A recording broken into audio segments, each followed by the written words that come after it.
welcome to a brand new episode of the Musafir Stories, India's very own travel podcast, where each week we share the journey of travelers in their own words and relive their experiences with you, our listeners. Hey guys, welcome to a brand new episode of the Musafir Stories.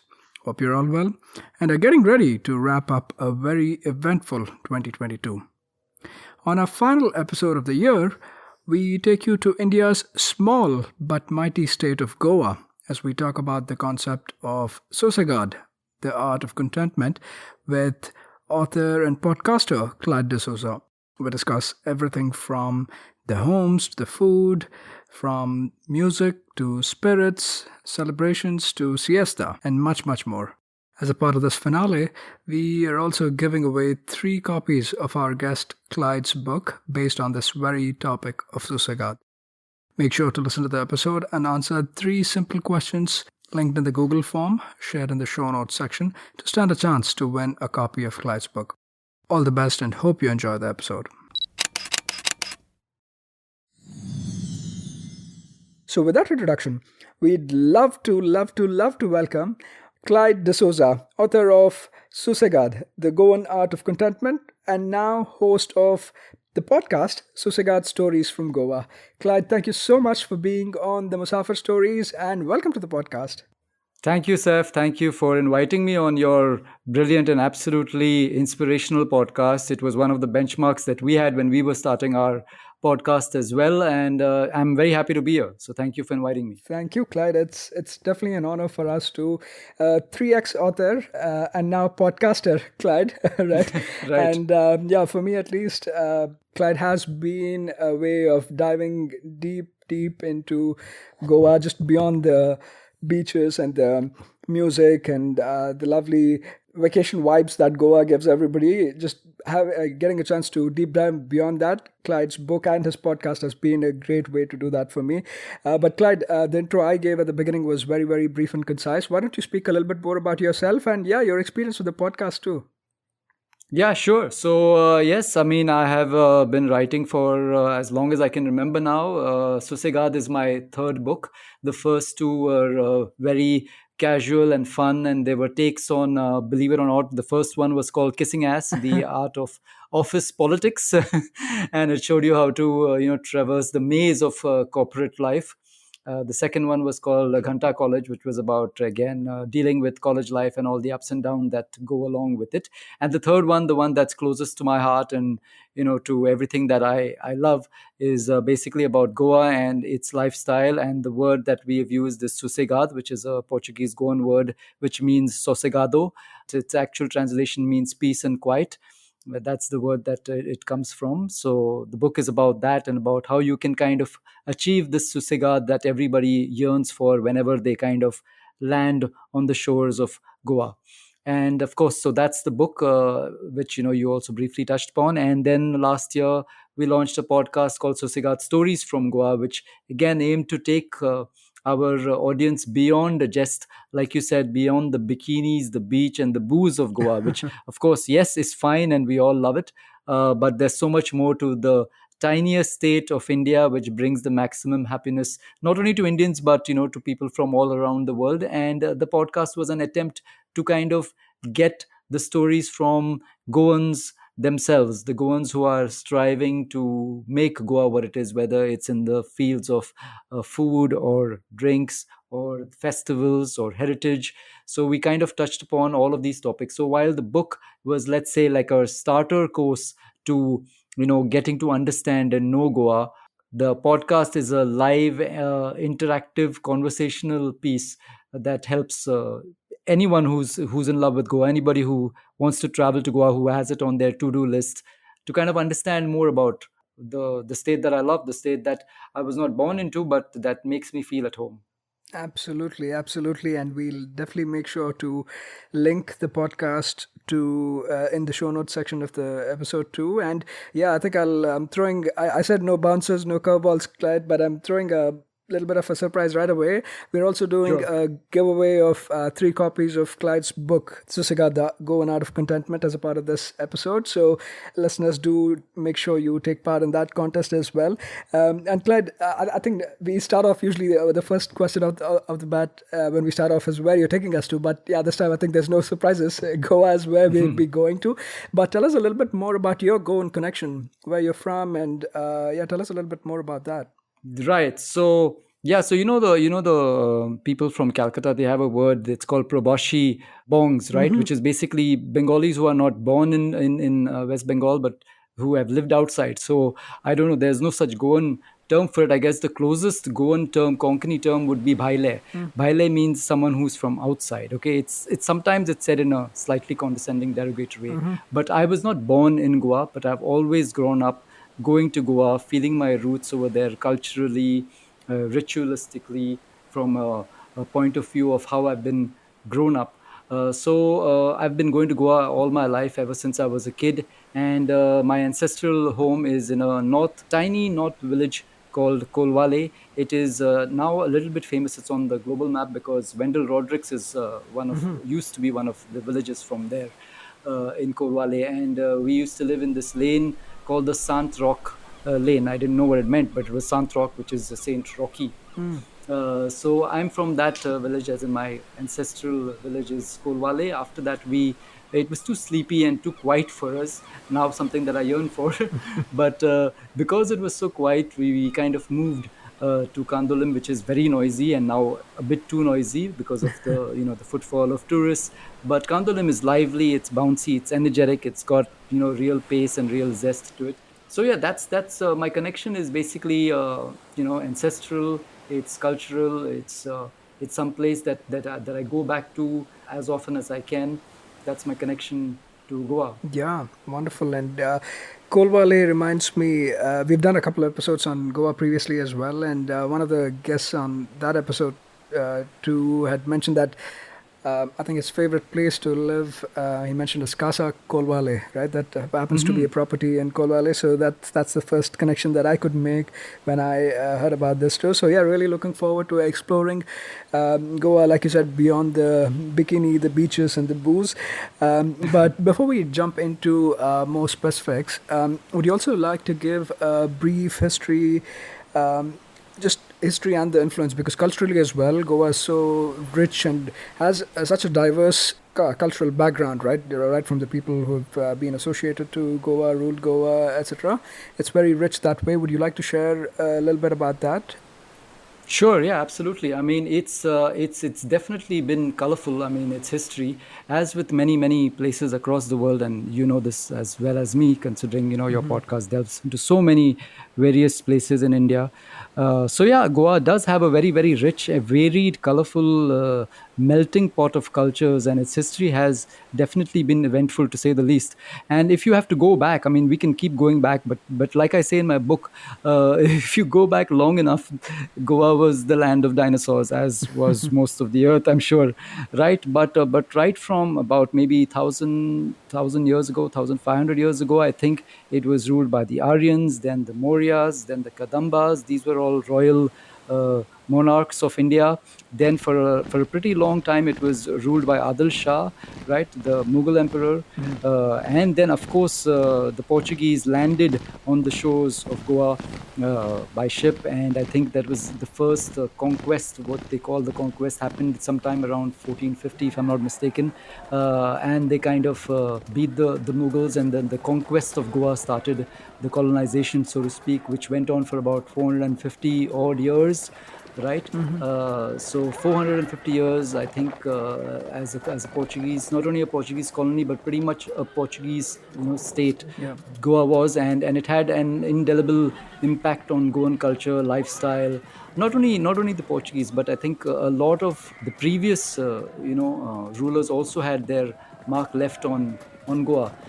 What is interesting though is that a lot of the Goikars, what they call Goikars, still maintained a lot of their culture, their lifestyle, in spite of so many different rulers that Goa kind of went through, in spite of 600, 700 years. A lot of the village lifestyles, the the village way of life, from whether it's growing paddy fields or kazans of Goa, the lands of Goa, how they transferred property, or how Goa kind of was self-sufficient in terms of the village life.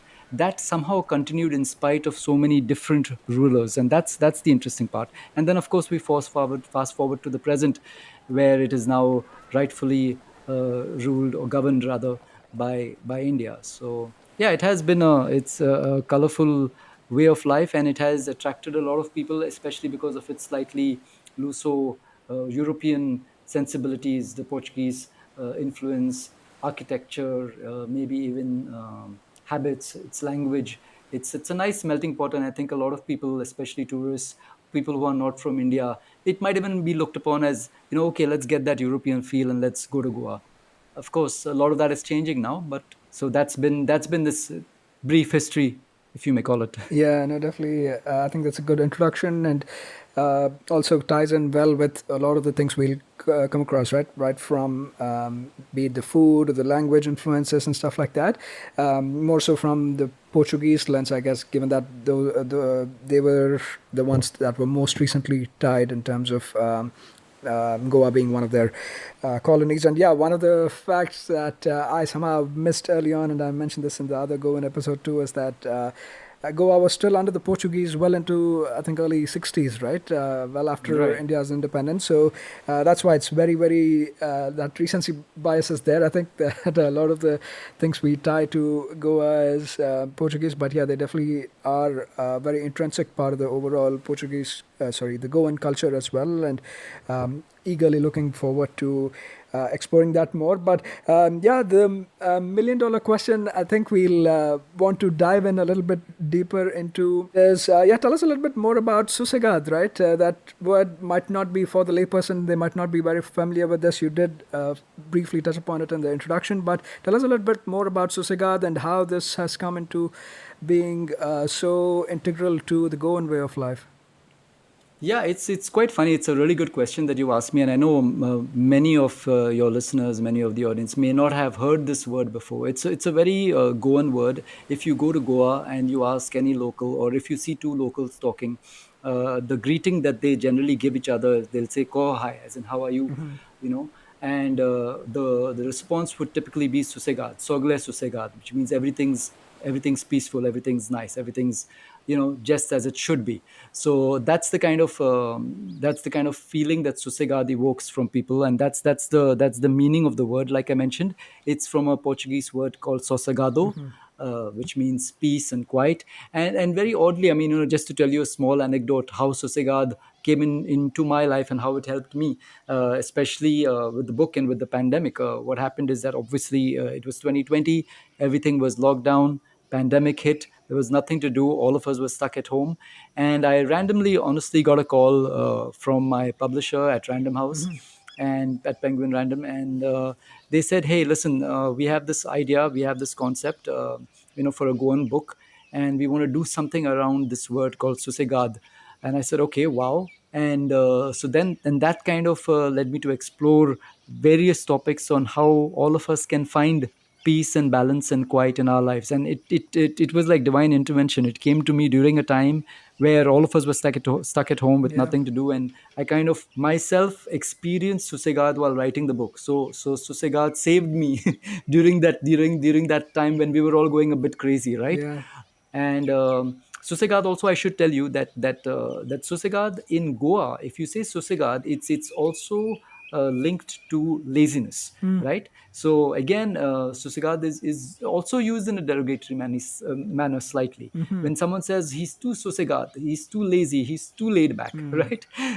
That's so they also mean it in a like, hey man, you're a bit too laid back, right? But so what I'm trying to, but yeah, so what I've tried to do is I'm trying to reclaim that word. I'm trying to reclaim Susegad to mean more about balance and doing things consciously, not about doing things fast or slow, but about doing things with imbalance, let's say.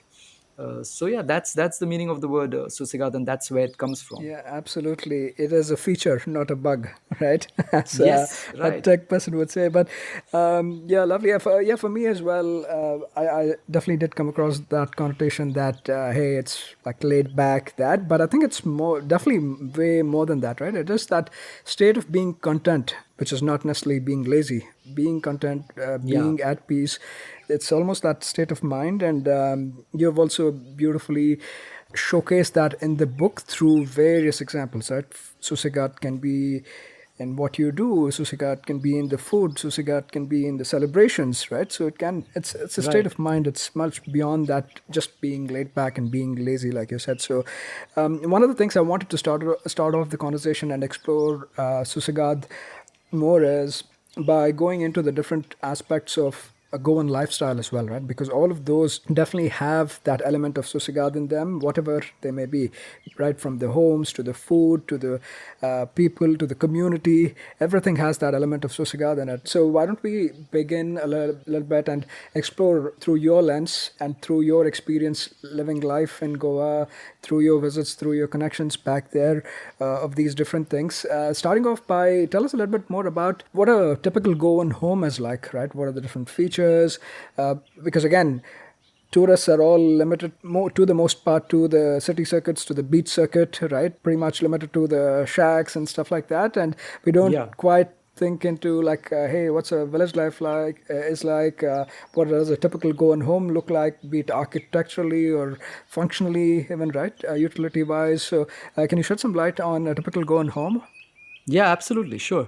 So, yeah, a typical Goan home is, to use those two words again, is typically Goan, which means that a lot of people might call them Portuguese homes, or they might say they are slightly European in their architecture, which is partly true, but not entirely true, right? So the old Goan homes that all of us see while we are, on our little bikes winding down some village in Goa and looking at them, with fascination.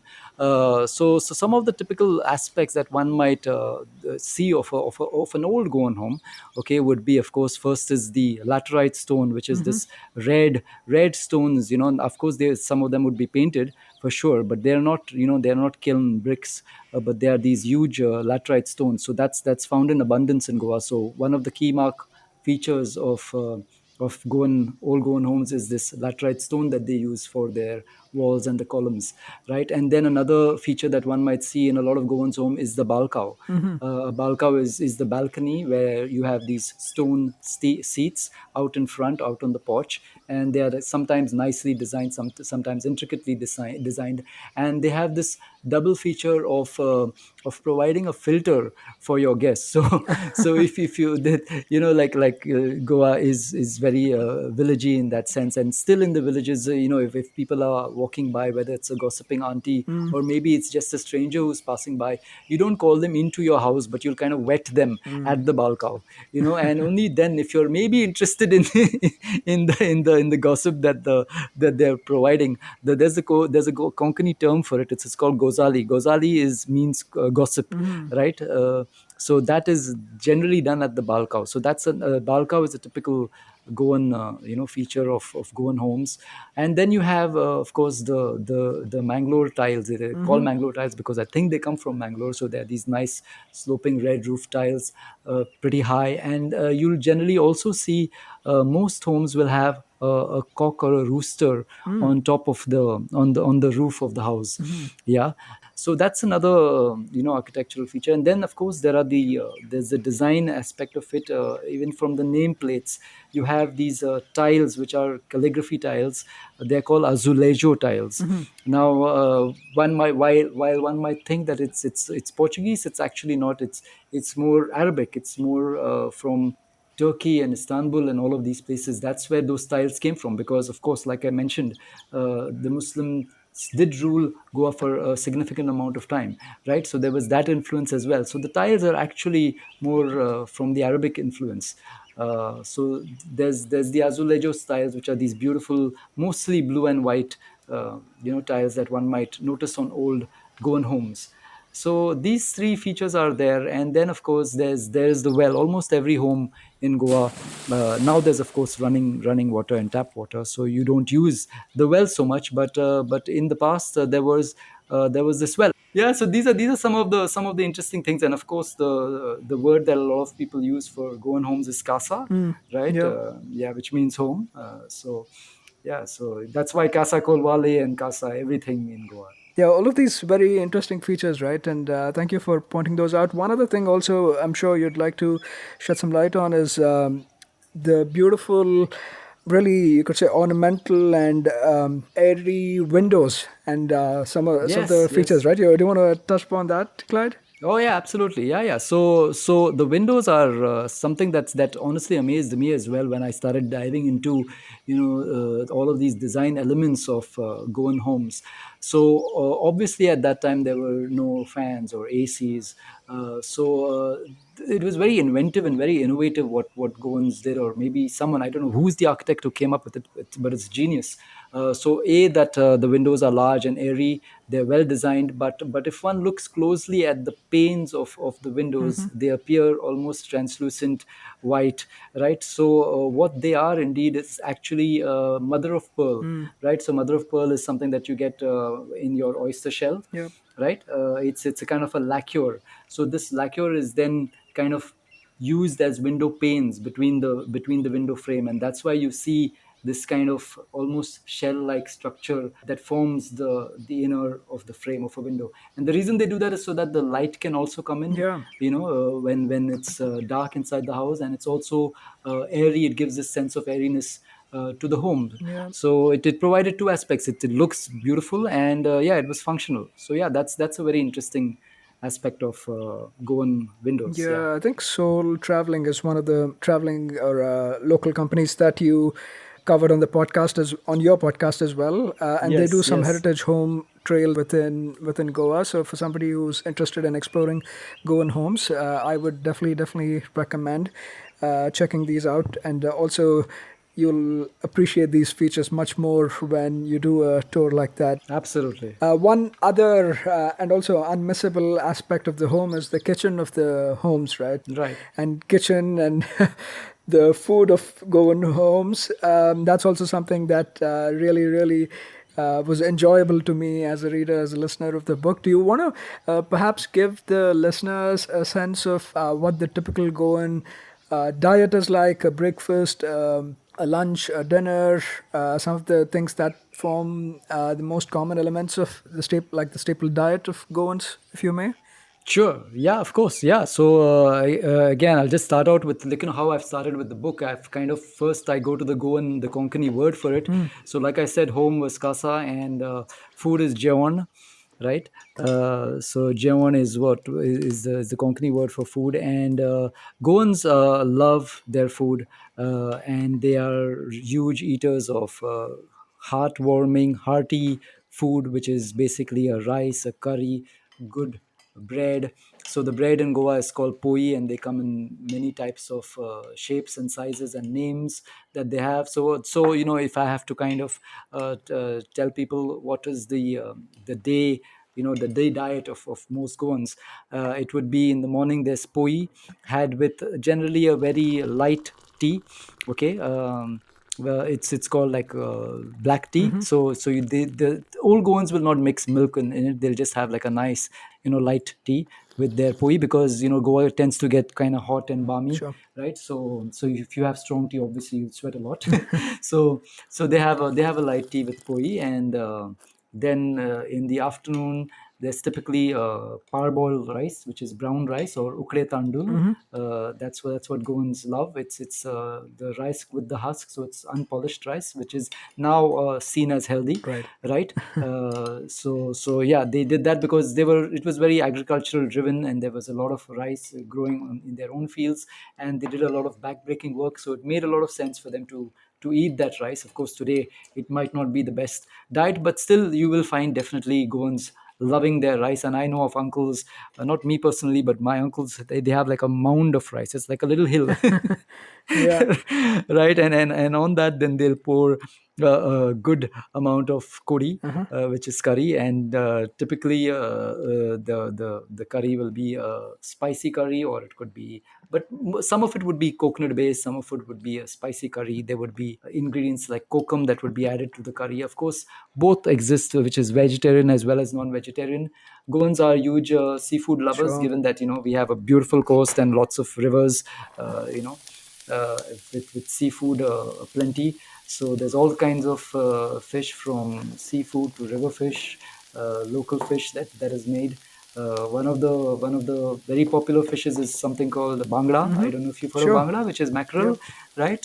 So bangla resha is one of my favorites. It's basically stuffed fish, and resha is this very red chili, spicy masala. I don't know if you've had it, but if you haven't, then you should. It's got vinegar and it's got red chili. One of my favorites. So typically, one might have rice, curry, and maybe a side, fried fish, along with it. Then of course there's siesta time, where you sleep for a couple of hours, and yeah, and people in Goa still do that, and it's beautiful. I mean, it's really great. It's like, yeah, the shops will just shut even now. Yeah. Maybe some of the tourist belts might not, but if you go towards the south, and if you go to regular, villages, it's just shut. That's it, where we're sleeping. So sleeping is also part of the diet. The siesta is also part of the diet. Yeah. And then yeah, then evening again, maybe a cup of tea and poi, and you'll hear the ponk ponk of a poder. The poder is the baker who will come riding on his cycle, and you'll still see them all across Goa. The bakers, the poders of Goa, who still supply a lot of the bread to everyone in Goa. So you'll see the guy typically on his cycle, and he'll have this basket on his the carrier, sorry, behind, Yeah. which is which has a blue tarpaulin on top of it, and then he'll come outside your doorstep. He knows who his regular customers are. There's the pong pong pong, which is the sound of the horn that you hear, and you'll see kids or aunties or uncles running to their gates, taking their daily fix of poi, whichever fancies them, and having their tea, or maybe even their dinner along with it. Dinner again probably is just light, but I mean, it's interesting that a lot of Goan food that we all talk about, these days, is chicken kafria, or we'll talk about reshad masala, or we'll talk about prawn balchao. Yes, a lot of these things capture our imagination because they were of European/Portuguese descent, and like with all things that happen in India, is that we're kind of fascinated a little bit with European culture, right? Sure. So fair enough, a lot of these food items became perhaps more popular than Goan native cuisine itself. But there is a huge unexplored part of very untouched by Portuguese cuisine that exists in Goa, whether it's the Bahujans tribe, which is in the interiors of Goa, or the Saraswati God communities, which also have their own delicious finger licking food. And there's this very interesting thing that happened with cuisine, obviously with colonization. Is that obviously the Portuguese wanted to kind of enforce their way of life, Right. right, on the natives. So they would do many things, and for a long time growing up, I did not know that this was because of the Portuguese influence. So for example, when in my family, as Goan Catholics, when we cook food, okay, or when we cook rice, sorry, when we boil rice, we put salt in the rice while boiling it. Okay, and it's only while growing up when somebody told me, why are you adding salt to the rice now? And I said, that's how you do it, right? And then I was told, no, you add the salt later. So I don't know if you're, I mean, I don't know, growing up for you, was it the same, or but then I understood that the Portuguese wanted to change the habit. So they said, they insisted that whoever was converted into Catholicism had to do these little things, whether it's adding salt while boiling the rice, or whether it was maybe adding wine instead of vinegar. So a lot of native Goan cuisine add vinegar to their curries, whereas maybe the Goan Catholics would add wine maybe to their curries. So there are these very interesting elements. Of course, it's all part of now history, whatever it is, good and bad. But yeah, it had its influence on Goan food. Yeah. Yeah. And again, I have to keep repeating myself, but all of this has been very beautifully captured in the book. And like I said, it's not just dry that hey, this is what the food is. It's also like tied back into these little stories, little personal experiences and anecdotes and stuff like that. So that is. The mango murder mystery. Are you talking about the mango murder mystery? I don't know if you read that. Yes, I did. Which Inspector Mankurad solved. Is that Oh, the one? yes. Yeah, absolutely. I'm Yeah. so happy when somebody reads it and you actually remember the name. Mankurad is a very famous mango for Yeah, people I who think. might not know. Yeah, definitely. Like this story, or even the story, Curly Shack, or the Curly. I think it was Yeah. Curly and The the turtle. Redley Yes, Shack, yeah. right? Really shack. That, Yeah, and yeah. actually went into a little bit of a rabbit hole, just for the context to listeners. There's a beautiful, again, all of these are fictional, little fictional stories to capture in the elements of Goa and Goan way of life that Clyde has beautifully captured. But yeah, this one is tied to, I think, one of the first hippies in Goa, right? Eight Finger Eddie. It was based on, Yes, a character yes. was based on Eight Finger Eddie. Yeah. And I started looking into it further. And I also found the connection that Eight Finger Eddie was one of the pioneers who started this tradition of the markets, Flea right? The flea markets. markets, Flea exactly, markets, in yes. Anjuna especially, right? Yeah, that's So right. that was also like really great. Like all of these topics, I mean, you might hear them in isolation from time to time, but tying all of them together and presenting these, right, be it like these through these stories, the little stories in the Yeah, book, or through even personal interviews, right? You've also interviewed some absolutely. really Yeah. iconic Goans, I could say, right?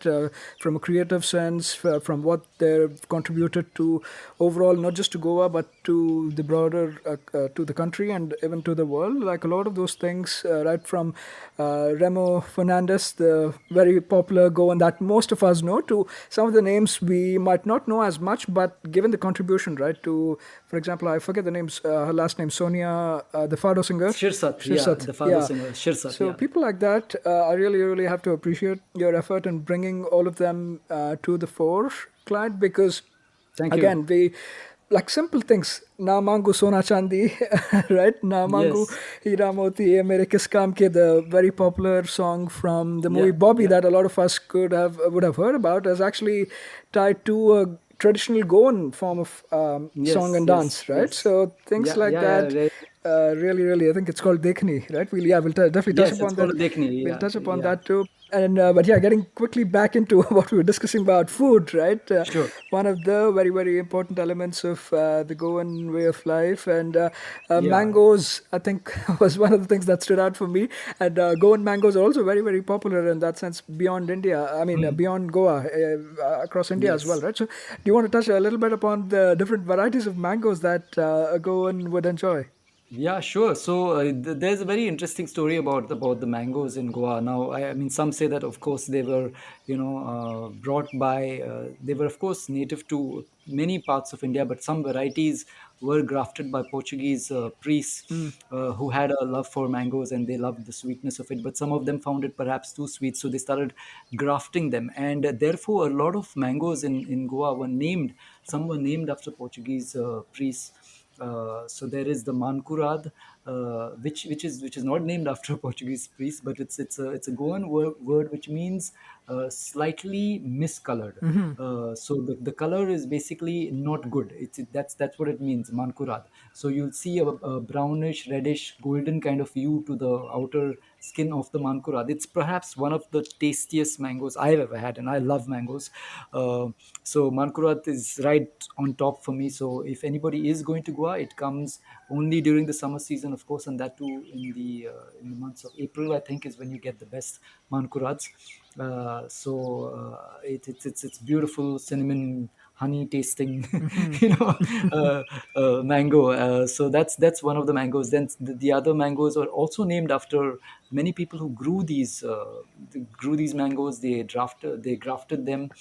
So there is the Fernandez mango, right, Hilario, I which think, was is what named you're by, referring to, yeah, right? there was Hilario Hilario, Fernandez. yes, Yeah. yeah, Hilario as well, yes. So the Hilario Fernandez mango, and very various homes, whoever kind of perfected a certain mango, the mango was then named after him. So the Alfonso mango, of course, is again named after someone called Alfonso. Uh, but I think maybe it was named after Alfonso de Albuquerque, who was The Duke of Goa.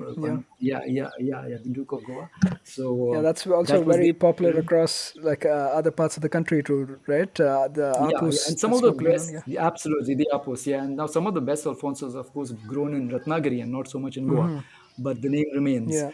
So yeah, they have a wide variety of mangoes, and like you said, I've tried to keep the book. It's like a layer, 3 layers of the book, I would say, like how the Bibink has 7 layers. Uh-huh. My book has perhaps 3 to 4 layers. One is the non-fiction layer, the second is the fiction layer, the third is the interview layer, and the fourth is the doodles, the doodle layer, Yes. right? So, While you briefly touched upon bibink, the layered, the layered dessert of Goa, I think that's a beautiful segue to actually jump into some of the some of them are well known, some of them are not very well known, and I would love for more people to know about these desserts of Goa as well. If you'd like to call some of those out, Clyde. yeah, sure. Yeah, desserts are also very, very fond of in Goa, and a lot of people they have to have a dessert after their meal. It's like almost like a ritual, So most of them are very milk based, coconut based, and one of my favorites the desserts is bibink.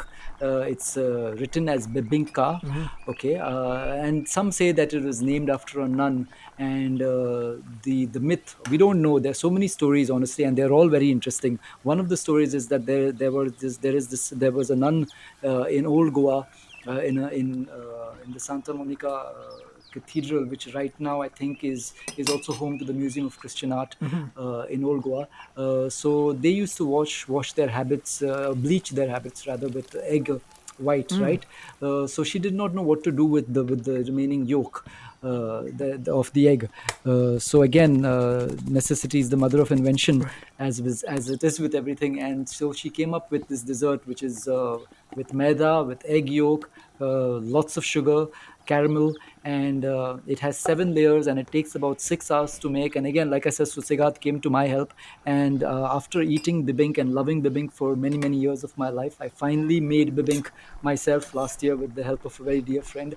And it took me about 6 hours to do it, but it is the most delicious, sumptuous dessert that you can have.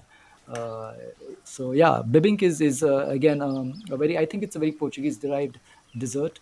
It's probably not native to Goa. Then the other dessert is which goes back to my grandmother, and she used to make this, and she used to make this, I think, pretty much for the entire village. I honestly think Wow. that, because given the size of the pot, or the cauldron, if you could call it that, that she would make it in, it was so huge. And it's a sweet called dodol. It's generally made before Christmas. It's a lot of coconut milk, it's a lot of jaggery, and I think it's got some milk, perhaps. Yeah, I'm not too sure about the ingredients, but yeah, mainly it's jaggery and coconut milk.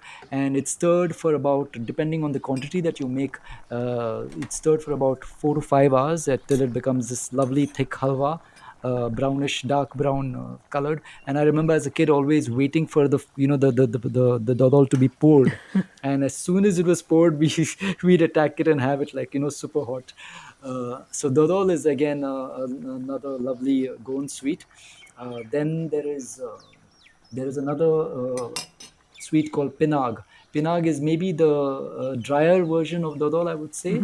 It's made with a lot of jaggery and perhaps coconut, I think. Yeah. So these are my top three. Yeah, definitely. And one other, perhaps one other facet of the book that we missed out is Clyde also dishes out some wonderful recipes along the way, right? So Yes, if yes, all yes. of the things we mentioned is not enough of a pull for you, there's also recipes in there, and who doesn't want to perfect the art of Goan food, right from I think desserts to your curries and everything. So Yeah, yeah. Some of my favorite ones, yeah. some of the ones by my aunt, some of the ones by my grandmother, whatever they've handed down. Yes, I've kind of put them down. So yeah, if anybody loves this kind of cuisine, it's right up their alley. Yeah, wonderful. And also one of the other things, obviously, after dessert and all of the food is the spirits, right, of Goa. Those are also very, very unique and Oh yeah. have carved out their own niche. Do you want to tell us a little bit more about the very popular Fini and Urak, the popular drinks of Goa? Yeah, sure. So Feni is native to Goa. It's an alcoholic spirit. It's a clear spirit that was probably brewed way before the Portuguese. From what I understand, from what I've been talking to a lot of Goans, even my understanding is growing. And when I spoke to Hansel Vaz, who is the founder of Casulo Premium Feni, it's a beautiful Feni that he makes. He distills in artisanally, I would say. So he kind of mentioned to me that Feni goes back way beyond the Portuguese, and initially it used to be made with coconut palm, right? So that's what the ancestors used to distill, and they used to have. And at that time, of course, it was a way to alleviate the hard work, the toil of labor, which was generally in the fields. So they would kind of use it to yes, like rah rah and cheer on and get on with the day's work. And then when the Portuguese came down and they brought the cashew nut, it proliferated in Goan soil. It took to Goan soil beautifully. Maybe the temperature, the climate was perfect for cashew. And then came along cashew feni, which today is very popular in Goa and even outside Goa. It's perhaps the only Indian liquor which has a GI tag, Yeah. which means that it cannot be made anybody anywhere else in the world except Goa. So that's an interesting thing. Cashew feni is nice and spicy. Coconut feni is the sweeter version of it. And I don't know if you've ever had it. Have you ever had it, Seth? No, unfortunately, I don't drink. So for me, all Oh, of okay. this is like learning more about it. And like even the fact that all of this is made from cashew apple, right? Basically, anything Right, other it's a than the cashew nut, fruit. right? The cashew nut that Absolutely, everybody eats, yeah, it's yeah, everything other than that. yeah, yeah. So the nut actually grows outside the fruit. It's called something in agriculturalists call it something where the nut is not inside the fruit, but it's outside. So you'll see the nut kind of hanging below the fruit, and it's like a plum pear shaped kind of cashew apple, which is then squeezed, stomped upon, and then the juice is brought out, and then that juice is distilled three times. The first distill is what is called urak, which is the first distill actually is just the juice is called nero, which is just the juice. It's just cashew apple juice, which is a nice, light, refreshing juice that can be had in the summers. And the first distill is then called urak, which is a lighter form of feni. That is something that the interesting story about that is that it's always had in the summers to kind of cool you. It's like an internal air conditioning that happens to your body. That's what any Goan will tell you. Any Goan who loves Feni will tell you that it kind of just cools your temperature down. And a lot of people also say that it will only give you a high when the breeze hits you, when the sea breeze hits you. Otherwise, you won't feel. So I don't know about that, but yeah, some people say that that's what urak does, and urak is a very lighter version of feni, the first distill, and then the distills after that, the third one, which is then after, if it's kept for a few months, it then becomes feni.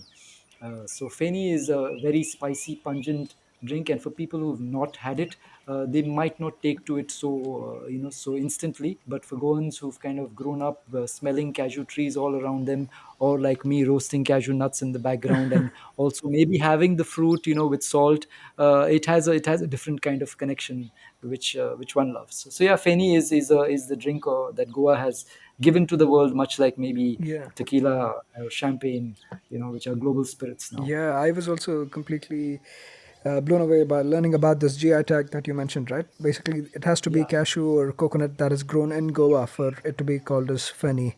So, yeah, a lot of absolutely. things we learn through the book as well to kind of broaden our horizons a little bit more. And fikr not for non-drinkers like me, there is always solkadi, right? The drink from kokum. Beautiful. Yeah, and Yeah, there's yeah.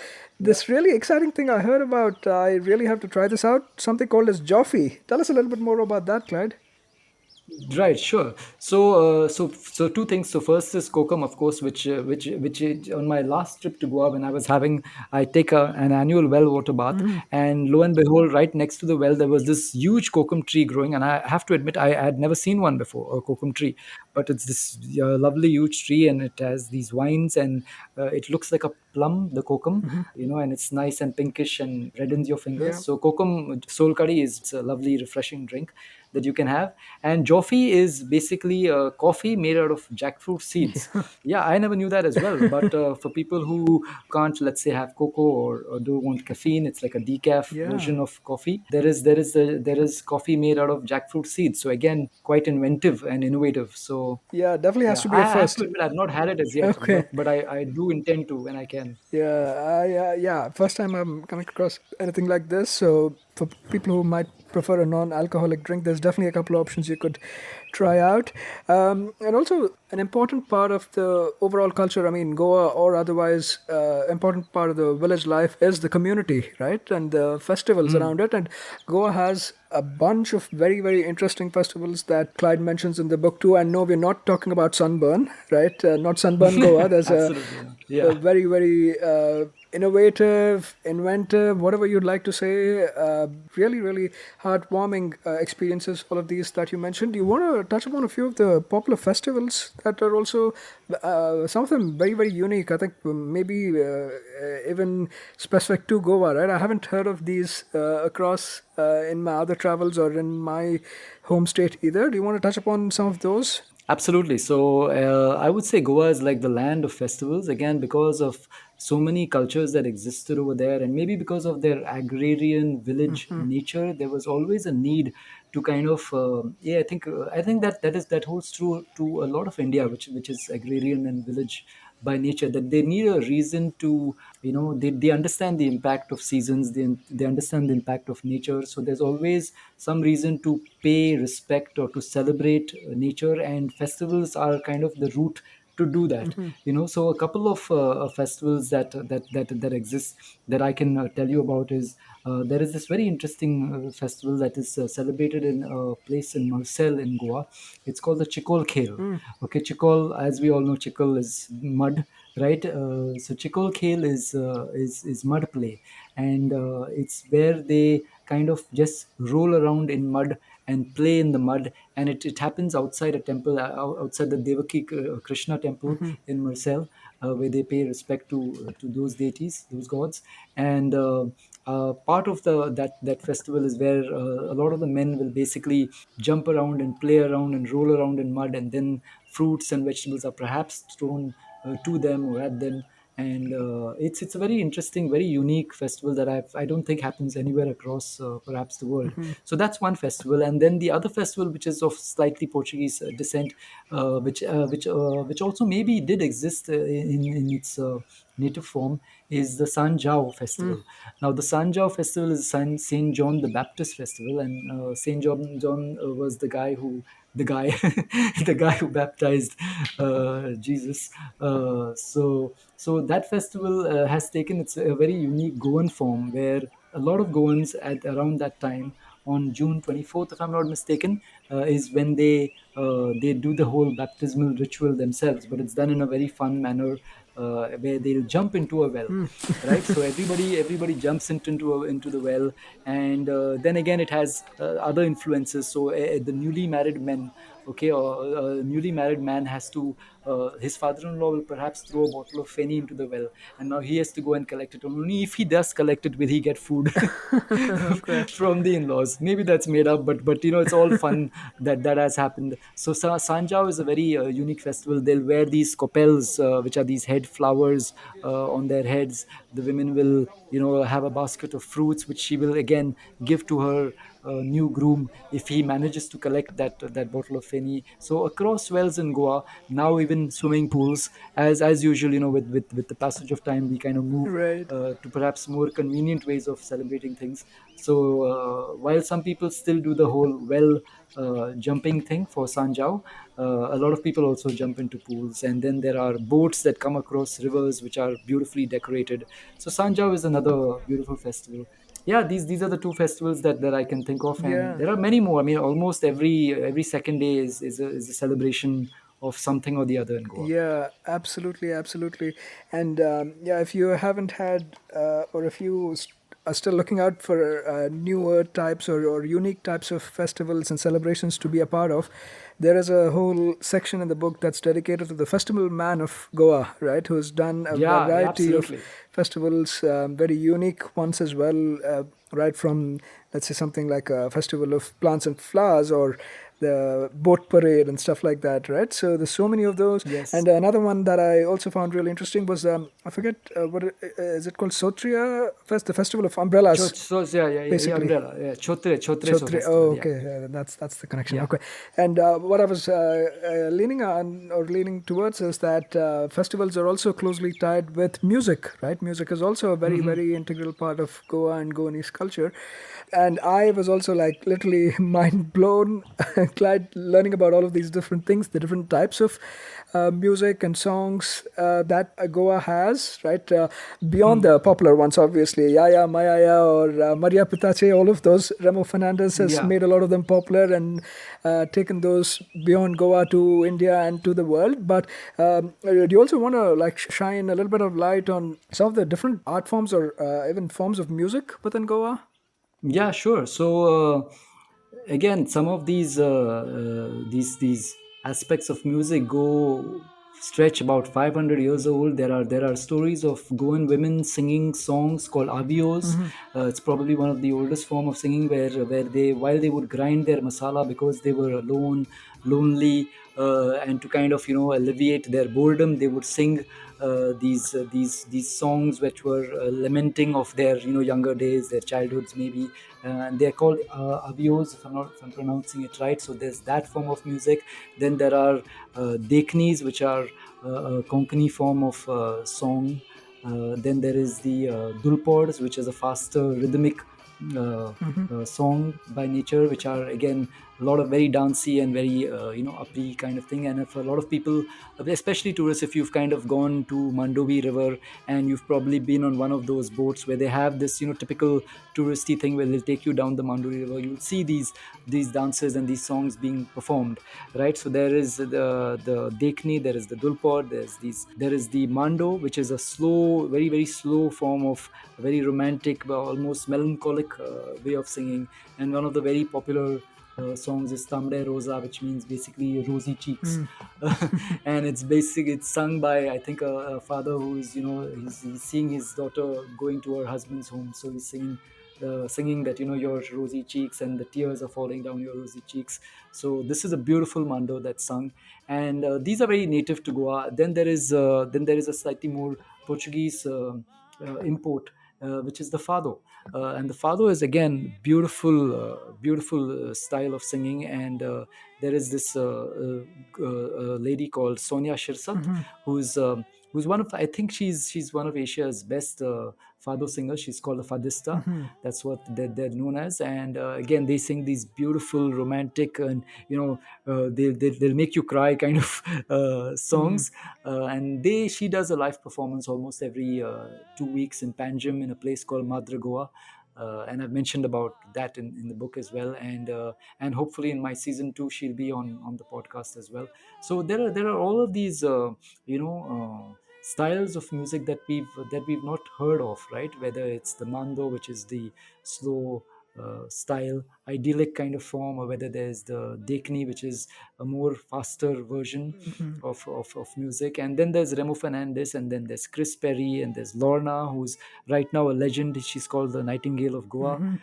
She's about 70 plus right now, and she still sings. There is a movie made on her, where we see her life, and she was romantically involved with this other music composer called Chris Perry. There was a Bollywood movie actually made, kind of inspired by their life. It's called Bombay Velvet. Uh, yeah. Interesting, yeah. So yeah, and even the song "My Name Is Anthony Gonzalez," Exactly. From Amar right, Akbar from Anthony. Yeah. yeah, from Omar Akbar Anthony. The Anthony Gonzalez is actually a Goan composer who the Bollywood composer looked up to. And the song was a note to Anthony Gonzalez, who was a Goan composer. So yeah, it's quite a very rich and fascinating music history. So again, I think I've mentioned a few songs which I like, and are there in the book. So yeah, there's my YouTube playlist, which is my go-to, and I use a lot of Goan songs in my Insta reels as well. Yeah, absolutely. Thank you for again showing us. For a lot of us, again, for a layperson, it might have been Remo Fernandez, right? That would be all. And he's great, right? He's definitely taken it Yes. to a different level on the world stage. We're not even talking about India, but even beyond that, learning about these different things and their connections, and also makes it so relatable and just makes the experience worthwhile. As we start to wrap this up slowly, would you also, from your perspective, literally, you could say the heritage of Goa, the Goa beyond the beaches and the booze and the bikini and the parties and the music, all of that, how do you see, from your perspective, the future of Goa lies? Sure, yeah, it's a great question, and like with so many places or countries or states, there's always that change is the only constant, right? So while Goa had a period of the Luso-Goan culture, now it's having a very strong Indian culture. So we have to really now decide which way and what are the things that we want to preserve, what are the things that we want to continue keeping, what traditions do we want to keep, and what traditions do we maybe want to let go of. And even there's this very interesting sentence that this historian Sanjeev Sardesai Goan has said, and it makes a lot of sense, that he said that Goa is the tourism in Goa is by default and not by design. So that's a very interesting sentence, I thought, and I think it's right now up to the stakeholders of Goa to kind of see where it goes, culturally, because a lot of the things that we spoke of, a lot of the things that we kind of like about Goa are very nostalgic. They're romanticized, right? Mhm. But the current Goa cannot be just nostalgic and romanticized. It has to live in the present. So uh, a lot of the things that maybe Goans used to like, that might become obsolete right now, right? So how do you kind of maybe take that to the next phase, or more interestingly, what can Goa become beyond the tourism aspect of it? Can it become the creative hub of Goa? Because right now there are a lot of creative folks, especially after the pandemic, who have moved to Goa and who have set up their homes there, right? And they are kind of working from Goa. There's no WFH but WFG that's happening, right? So that's being done by a lot of people. So can it become like this, the creative community of India, of not only maybe India but of the world? Can it become maybe the culinary capital of India as well, which is also happening in Goa? There's a lot of experimental cuisine that's happening in, let's say, Asagaon, for instance, which is which is a village in North Goa. So it's an interesting time, and I think while we all love the touristy aspect of it, there could be a completely new Goa that might come up in the next 20 to 30 years. Yeah, it's definitely something, and like I said, the different stakeholders have to work towards it and come to some sort of an agreement. But either way, in our eyes, Clyde, you're one of the real heroes in terms of documenting this, capturing this, and also showing this to the wider world. Definitely thank you for that. And if I may take the liberty, for all the listeners who are trying to experience the Susegad, right? I'll leave you all with these few beautiful lines that Clyde has used in his book as well. Just for anybody who's imagining or want to think about Susegad, these are the few lines.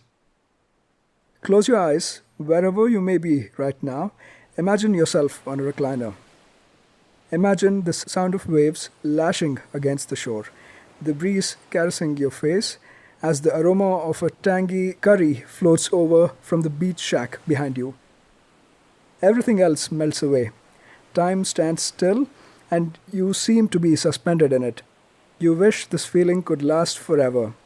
Yes, that's a typical peaceful holiday feeling. But in Goa, whether you're on a beach or in a quiet village, it's a feeling called Susegad. It's a feeling you get when you're completely relaxed in a blissful place wherever you wish you could stay forever. Thank you so much for the lovely conversation and for the lovely book and the podcast series, Clyde. And yeah, like I said, it has been an honor chatting with you. And for all the listeners to definitely check out the book as well as the podcast. Season 2 is on its way. So it's Yes. the right time to binge on season 1 and catch up on the book as well. So you're ready and prepared for season 2 and the lovely interviews and personalities that Clyde will be bringing on to his podcast. Thanks again so much, Clyde. It was lovely chatting with you. Thank you, Seth. I mean, and honestly, it's been an honor and a privilege for me to be on your podcast as well. You do a wonderful job, and both of you do a great job of bringing India to listeners across the globe. So honestly, it's also been a privilege for me to be having this conversation with you. And thank you for those kind words, and the narration that you just did of the book is spot on, and yeah, it just literally took me to Goa in a flash. So thank you for that, and thank you for this conversation. I hope your listeners enjoyed it as much as I enjoyed having this conversation with you. Thank you, Clyde. And like you say, Mogasu to close this off. Mogasu.